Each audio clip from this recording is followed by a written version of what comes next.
Bom dia, a graça e a paz de Jesus. Louvamos o Senhor, glorificamos o nome dEle, lançamos sobre Deus toda a nossa ansiedade e o adoramos em espírito e em verdade. E não é bom a gente louvar a Deus logo pela manhã, no começo da nossa semana, entregando o nosso dízimo de tempo, nosso dízimo de adoração, não é? Então nós já nos preparamos durante esta semana para estar debaixo dessa proteção divina. Então você pode aplaudir o seu Senhor, o nosso Deus, porque Ele é digno de louvor e de adoração, amém? O tema do nosso culto hoje é perseguição e esperança em meio à luta. Mateus 5, de 11 até o 12. Bem-aventurados sois vós, quando vos insultarem e perseguirem e mentindo, disserem todo mal contra vós por minha causa. Exultai e alegrai-vos sobremaneira, pois é esplêndida a vossa recompensa nos céus. Porque assim perseguiram os profetas que viveram antes de vós. Oremos. Senhor, louvamos o Teu nome. Te agradecemos, ó Deus, pelos Seus cuidados. Agora ensina-nos, Senhor, a Tua palavra. Abra os nossos corações, Senhor, para que possamos, ó Deus, compreender a Tua boa e perfeita vontade e andar no caminho da luz, em nome de Jesus. Amém? Amém, amém e amém. A Bíblia registra exemplos de perseguição à fé, tanto no Antigo quanto no Novo Testamento. E os relatos de perseguição no Antigo Testamento envolvem nações inteiras ou pessoas em particular. Os profetas foram perseguidos por causa da sua fé em Deus e obediência à sua vontade. Atos 7:52. Que profeta vossos antepassados não perseguiram? Assassinaram até mesmo os que anteriormente anunciaram a chegada do justo, do qual agora vos tornaste traidores e homicidas. Então, desde aqueles tempos, já perseguiam os profetas.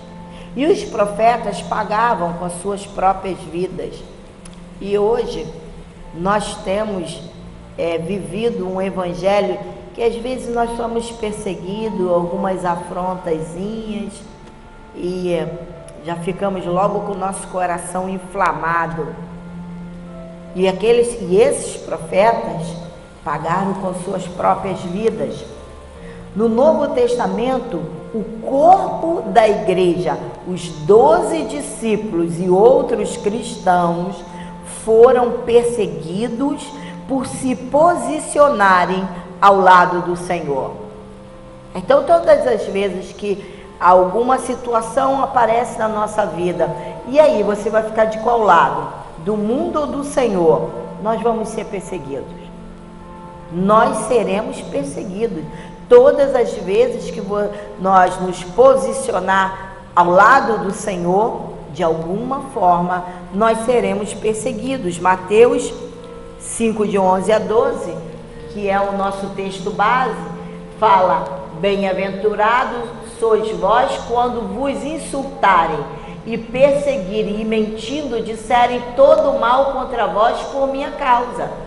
Exultai e alegrai-vos sobremaneira, pois é esplêndida a vossa recompensa nos céus. Porque assim perseguiram os profetas que viveram antes de vós. 1 Coríntios 15, 9. Pois sou o menor dos apóstolos, nem mereço ser chamado apóstolo, porquanto persegui a igreja de Jesus. Paulo permitiu na morte de Estevão, e nós seremos até o retorno de Cristo.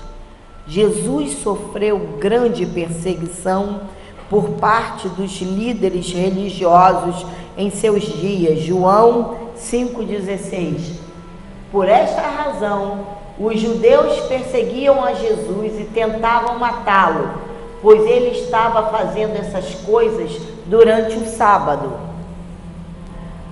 Nos nossos dias, a perseguição geralmente envolve assédio e opressão por causa de convicções religiosas, o que resulta em sofrimento e aflição física e emocional. Nós somos muito insultados por conta de convicções religiosas.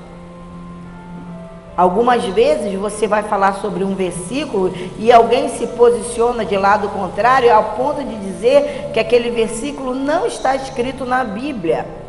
Já aconteceu comigo. A ponto de falar, isso não está escrito na Bíblia em lugar nenhum.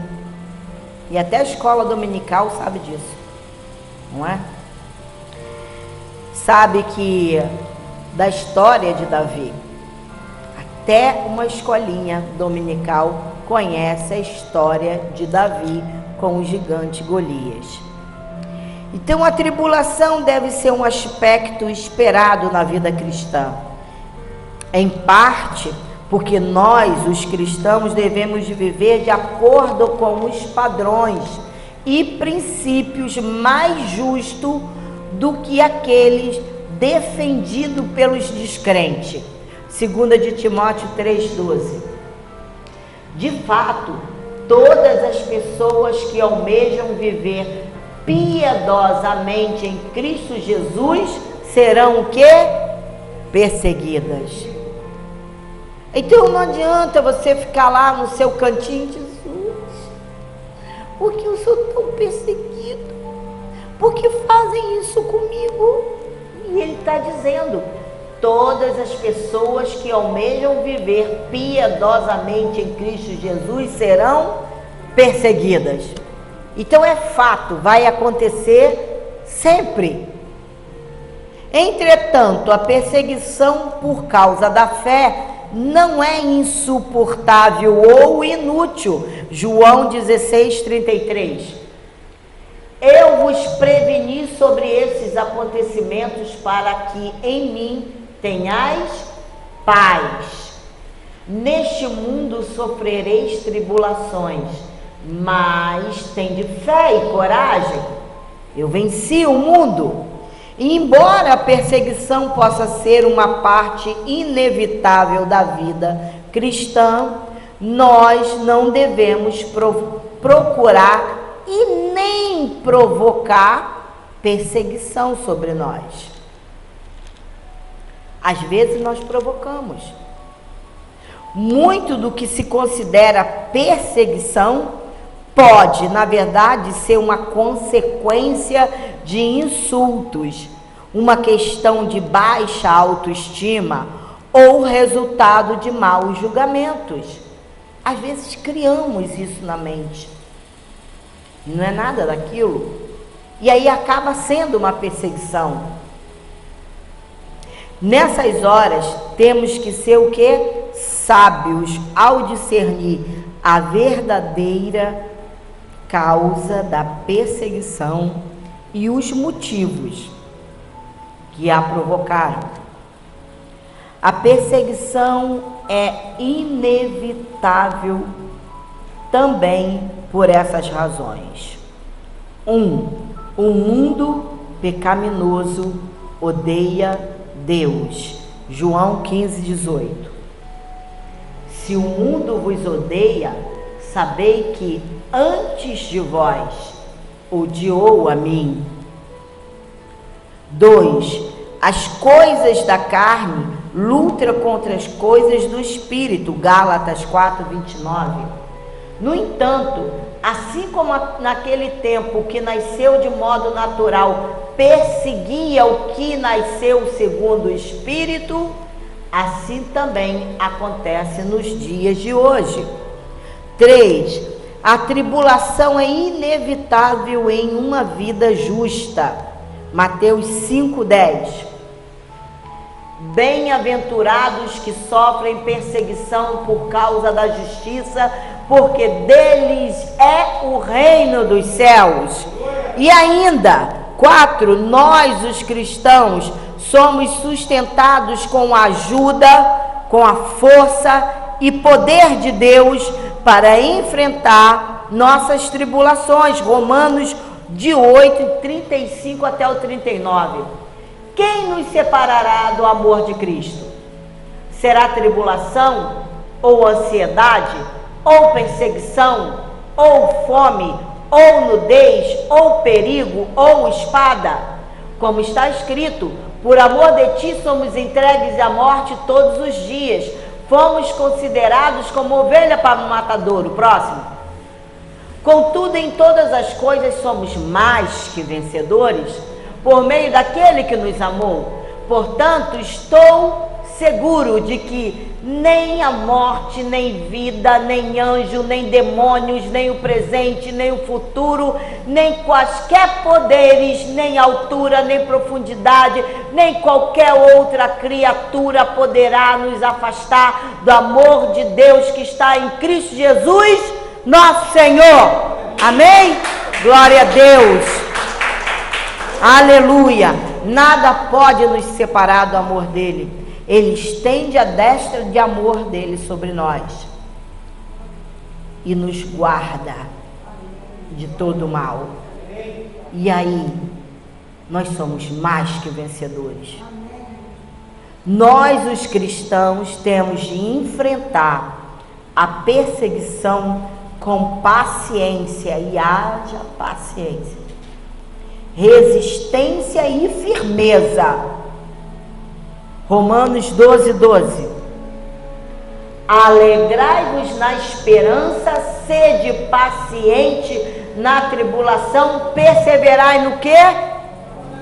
Na oração. Por que a oração? Porque a oração é o teu combustível de fé para suportar as oposições. Quanto mais você ora, mais Deus te sustenta.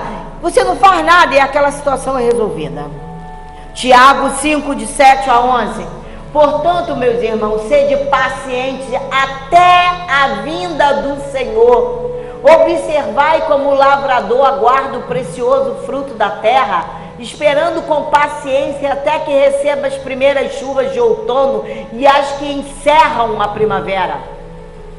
Sede vós igualmente perseverantes, fortalecei o vosso coração, porquanto a vinda do Senhor está próxima. Irmãos, não vos queixeis uns dos outros, para que não sejais também assim julgados. Eis que o juiz está às portas. Próximo. Irmãos, tomai como exemplo a paciência e perseverança, a atitude dos profetas, que pregaram em nome do Senhor diante do sofrimento. Eis que consideramos bem-aventurado todos quantos demonstraram a fé ao atravessar muitas aflições. Tendes ouvido falar a respeito da paciência de Jó? E bem sabeis que a solução final o Senhor lhe providenciou? Ora, o Senhor é pleno de compaixão e misericórdia.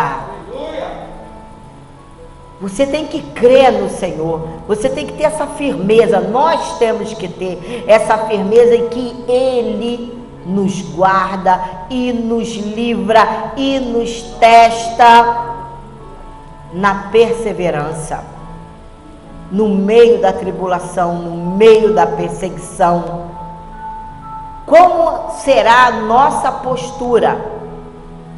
Devemos pensar nisso, porque quando nós estamos na congregação, nós ouvimos a palavra, nós aprendemos do Espírito, mas quando saímos daquela porta para fora, nós somos testados na palavra que nós ouvimos, na mesma hora, e nós somos perseguidos, somos atribulados, somos angustiados. Mas e o seu coração? E o nosso coração foi treinado na palavra do Senhor? Nós devemos estar nos exercitando e sempre lendo a palavra, sempre edificando a nossa vida na palavra do Senhor, para na hora da aflição e da perseguição, saber como se posicionar. E é aí que o inimigo das nossas almas perde. Conforme o nosso comportamento, a nossa posição, a nossa expressão é que vai dar a nossa vitória. Aleluia. Nós devemos suportar a perseguição e nesse processo receber força e poder para sermos mais que vencedores, como nós já lemos em Romanos 8, 35 e 39. E para vivenciarmos todas essas promessas, devemos perseverar, suportar com paciência. E de que forma? Devemos perseverar na oração. Efésios 6, 18. Orai no Espírito em todas as circunstâncias, com toda petição e humilde insistência. Tendo isso em mente, vigiai com toda perseverança na oração por todos os santos e na fé. Hebreus 12, de 1 a 2. Portanto, também nós, considerando que estamos rodeados de tão grande nuvem de testemunhas, desembaracemo-nos de tudo que nos atrapalha e do pecado que nos envolve e corramos com perseverança a corrida que nos está proposta, olhando fixamente para o autor e consumador da fé, Jesus, o qual, por causa do júbilo que lhe fora proposto, suportou a cruz, desprezando a vergonha, e assentou-se à direita do trono de Deus.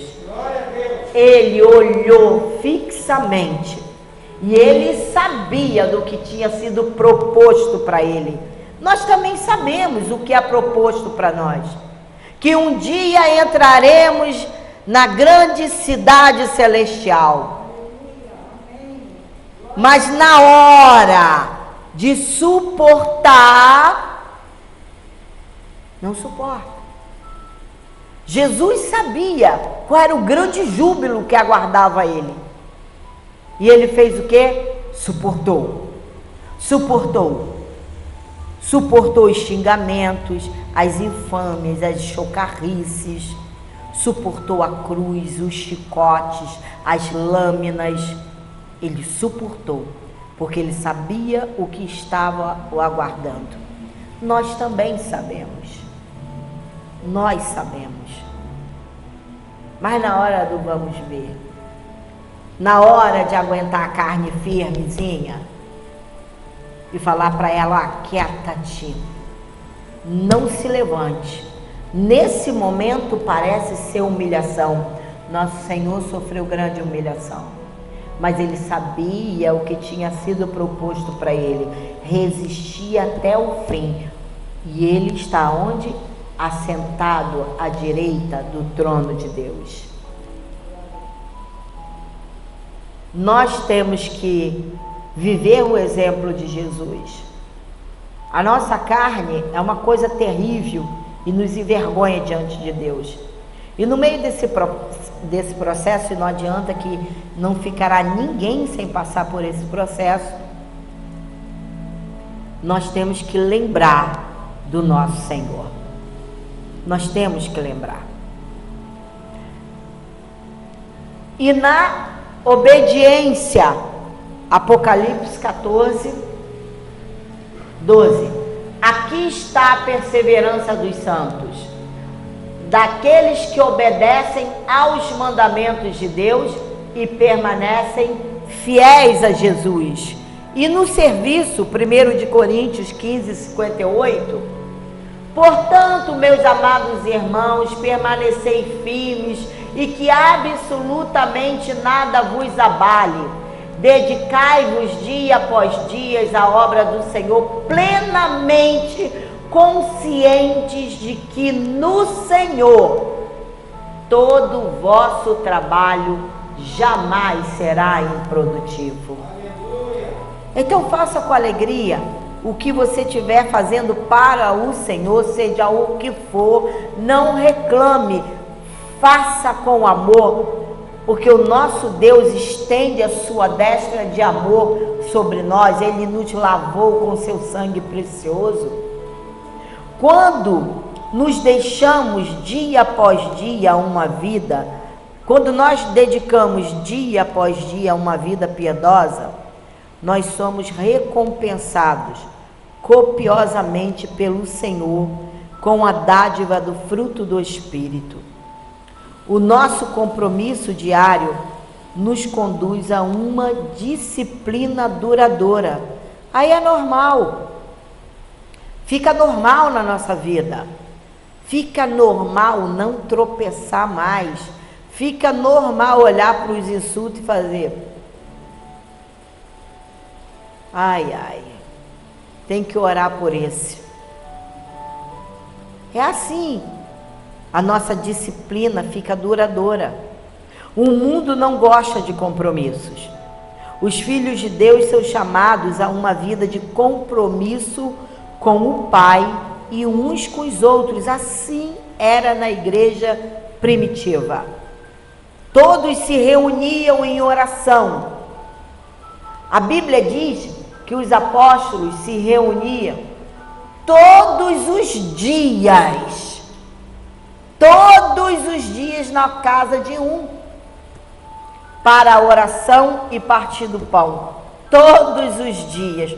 Hoje, os nossos dias, nossa, não se pode mais fazer isso, porque nós temos compromisso com isso, com aquilo outro, com aquilo outro. E a nossa vida espiritual vai sendo disseminada, vai ficando para trás. Nós já não sentimos mais a alegria do Espírito Santo, a presença do Deus vivo. Estamos envolvidos em muita coisa do mundo. Nós não temos um momento de comunhão, de oração, de louvor, de alegria. Separamos um dia na semana para prestar culto para Deus.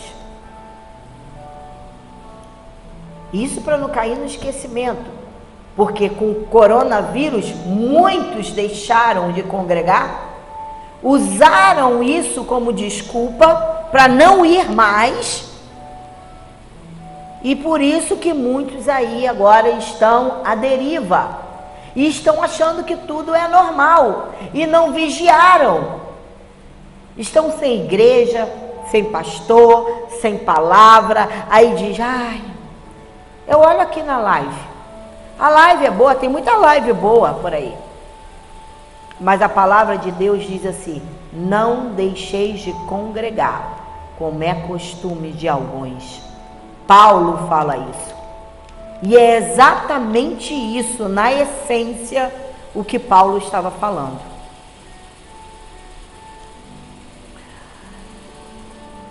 A fé, a virtude e ao conhecimento nós devemos acrescentar. Na fé, a virtude e ao conhecimento nós devemos acrescentar o domínio próprio e perseverança. 2 de Pedro de 1, 5 e 7. Por isso mesmo, aplicando todo o vosso esforço, acrescentai a virtude à vossa fé, e o conhecimento à virtude, e o domínio próprio ao conhecimento, e a perseverança ao domínio próprio, e a piedade à perseverança, e a fraternidade à piedade, e o amor à fraternidade. Como a palavra de Deus promete, todos que suportarem a adversidade e perseverarem em vencer o mal, serão grandemente recompensados com bênçãos do Senhor, tanto agora quanto na eternidade. Mateus 24, 13.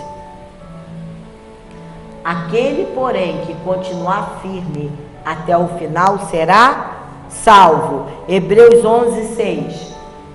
Em verdade, sem fé é impossível agradar a Deus.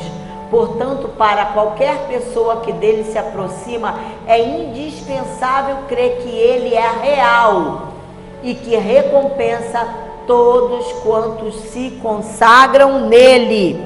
Apocalipse 21, 7. O vencedor herdará todas essas bênçãos, e eu serei o seu Deus, e ele será meu filho. O Salmo 91 é o texto clássico do livramento divino. Muitos usam de forma mística, sem qualquer proveito para a alma. Às vezes, quando a gente pega o Uber, né? E tem lá a Bíblia aberta no Salmo 91. Isso só põe como um amuleto, mas não sabe o real valor. Não tem proveito para a alma deles. Nós, porém, devemos nos deter nas promessas de Deus aqui inscritas. Quais são os privilégios que temos em Deus? Salmo 91, de 1 a 2. Aquele que vive na habitação do Altíssimo e descansa à sombra do Todo-Poderoso, desfrutará sempre da sua proteção. Sobre o Eterno declara: Ele é o meu refúgio e minha fortaleza, o meu Deus em quem deposito toda a minha confiança. Habitamos no esconderijo do Altíssimo e descansamos sob suas asas. Deus mesmo é o nosso refúgio. Ele mesmo é o nosso baluarte, a nossa torre de proteção. Estamos nele, guardados por ele. Ele nos cobre por todos os lados. Salmo 91, 3. Porque ele te livrará do laço do passarinheiro e da peste perniciosa. O laço do passarinheiro é uma armadilha para lançar os pés. Nessa armadilha há uma isca aparentemente vantajosa que atrai o pássaro. Mas quando ele voa para ela em busca de algo que lhe oferece vantagem e prazer, descobre que foi aprisionado. Deus é quem livra os nossos pés da queda e nos afasta dessas armadilhas de morte. Quantas vezes nós queremos algo que é uma armadilha e nós não sabemos? Temos livramentos da peste perniciosa. A peste perniciosa é uma doença infecciosa que afeta populações, que assola e mata. Vem com uma onda devastadora. Nenhum castelo mais seguro o mantém do lado de fora. Somente Deus pode nos livrar dessa onda de morte, como Ele tem feito. Como Ele tem feito. Somente Deus pode nos proteger dos perigos invisíveis que nos rodeiam. Salmo 91, 4. Ele te cobre com suas plumas e debaixo das suas poderosas asas te refugia. Sua fidelidade é escudo e armadura. Temos uma proteção amorosa e eficaz. Quando uma galinha percebe a chegada de uma tempestade, chama os seus filhotes e os protege debaixo das suas asas. Deus, sendo onipotente, ao ver as rajadas de vento e os perigos tenebrosos nos encurralando, nos atrai para debaixo de suas asas. Quando andamos na verdade, temos um escudo suficientemente poderoso para nos livrar de todos os dardos inflamados do maligno. Amém? Salmo 91:5. Não temas o terror que campeia na calada da noite, tampouco a seta que procura seu alvo durante o dia. Temos livramento dos terrores que assolam a nossa alma. O terror noturno fala daqueles medos que nos assaltam a alma. São os medos que brotam do coração atormentado e sobem da alma angustiada. Nessas horas de escuridão, é Deus quem nos livra de atentarmos contra a nossa própria vida.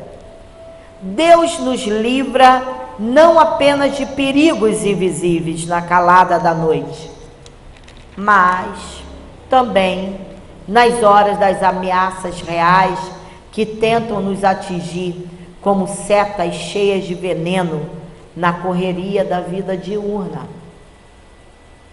Salmo 91:6. Não temas a peste que se move sorrateira nas trevas, nem o demônio que devasta ao meio-dia. Temos livramento dos perigos visíveis e invisíveis. Há pestes que se propagam nas trevas e há mortandades que assolam ao meio-dia. Somos impotentes para enfrentar ambos os riscos. Nenhuma posição social pode nos blindar. Nenhum conhecimento, por mais robusto, pode nos proteger. Somente Deus pode nos guardar desses perigos reais, mas tantas vezes invisíveis. Nós não sabemos quantas vezes Deus nos livrou, quantas vezes Deus nos guardou. Nós não sabemos, porque esses perigos invisíveis são reais. Salmo 91:7, 8. Ainda que caiam 1000 ao teu lado e 10.000 à tua direita, tu não serás atingido. Somente teus olhos perceberão e contemplarão a retribuição destinada aos ímpios. E nós já vemos isso. Então nós temos um livramento singular próprio. Deus livra você, livra a mim. Aqueles que buscam abrigo em Deus veem a morte assolando o seu lado, mas são perseverantes e preservados milagrosamente por Ele. A nossa vitória não decorre das nossas forças, nem das nossas estratégias. Vem de Deus. Salmo 91:10.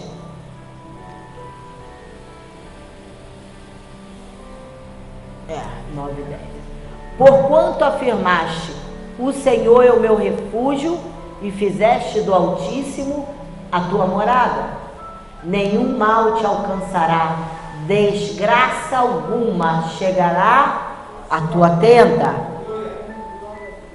Temos a nossa casa protegida de toda praga, quando fazemos de Deus a nossa morada.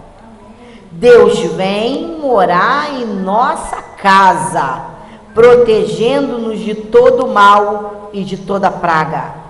Os homens maus podem até urdir contra nós e lançar sobre nós suas maldições, mas essas imprecações venenosas não chegam à nossa tenda, porque Deus livra de todas elas.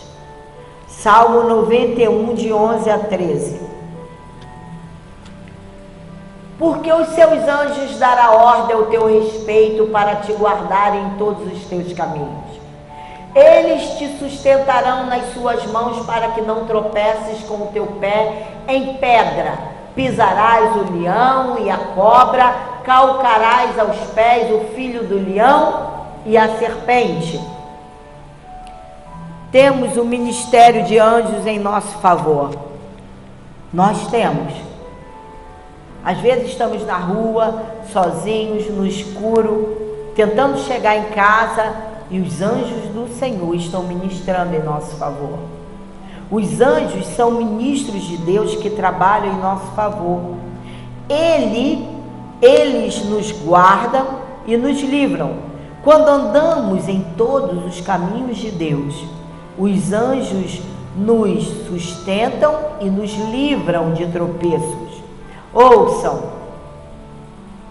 mesmo que as víboras mais sutis e venenosas, como a áspide, nos ataquem, ou mesmo que os leões ferozes, com seus rugidos apavorantes, nos ameacem,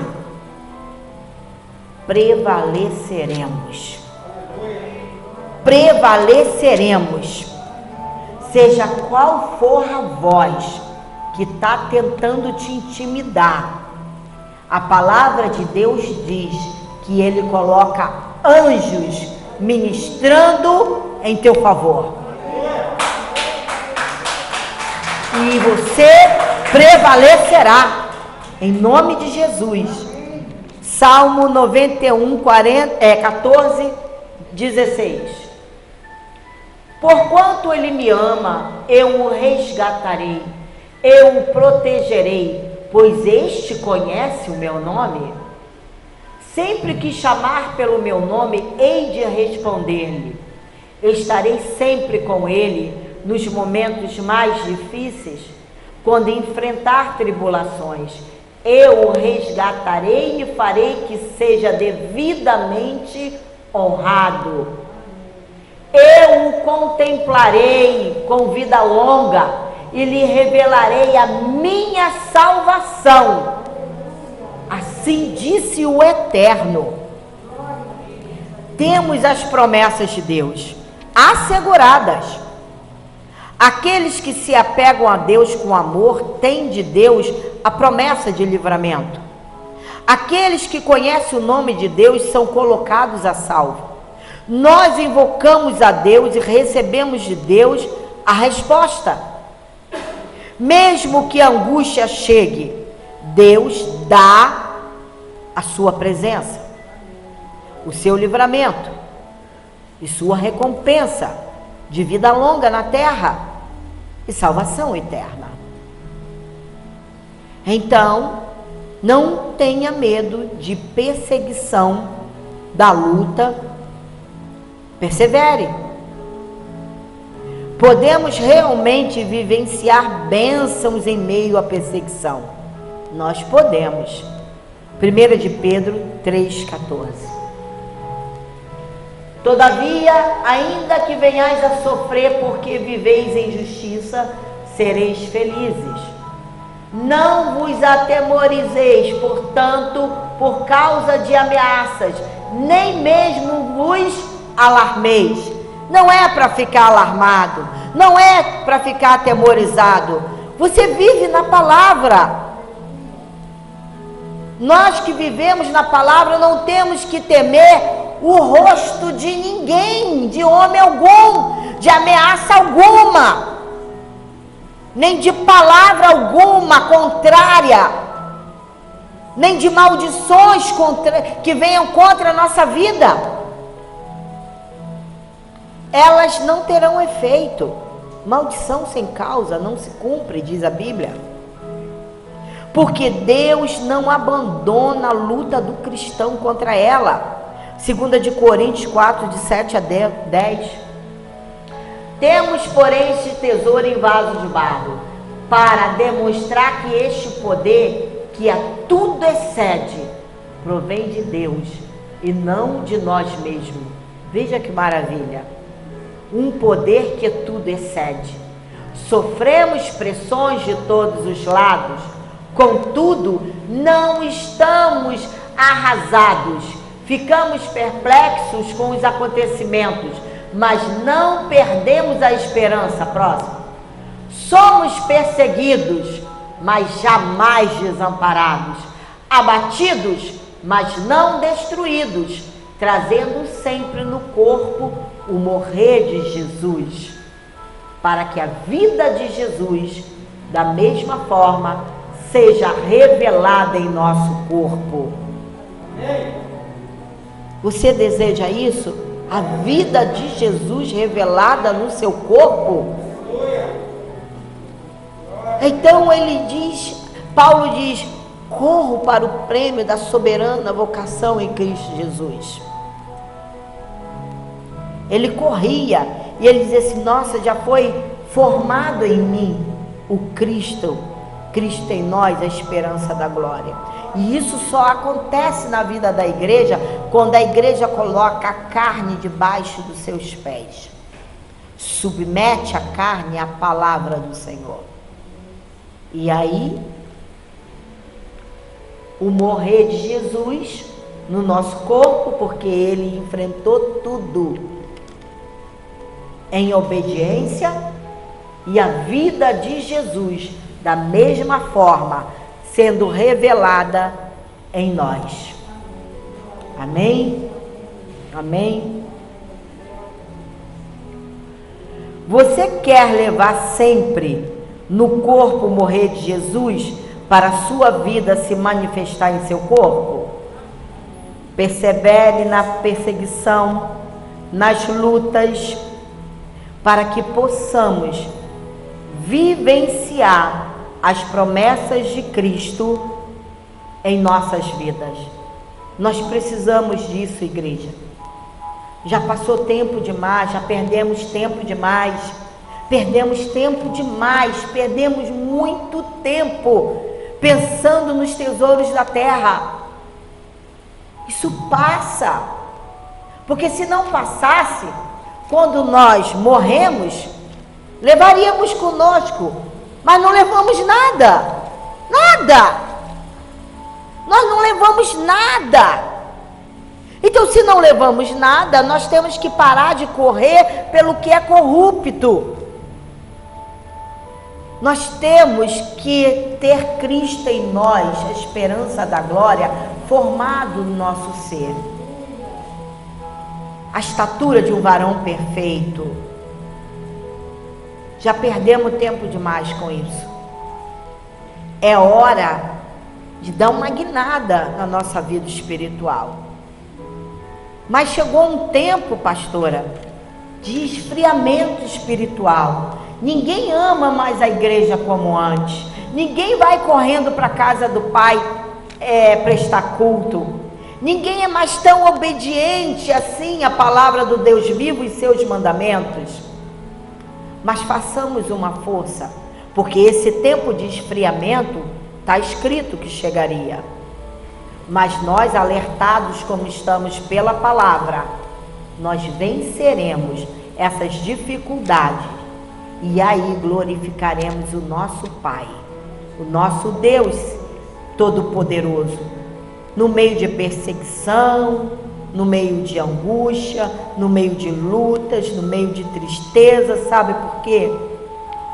Porque quando nós clamamos Ele entra com a provisão. E aí Ele diz assim, próximo: eu vi, ouvi e desci. Ele viu a tua luta, Ele viu tua perseguição, Ele ouviu o seu choro, a tua queixa, Ele ouviu o seu clamor e Ele desceu para te justificar. Ele desceu para te justificar. Aquilo que parecia, uma vergonha, será transformado em dupla honra.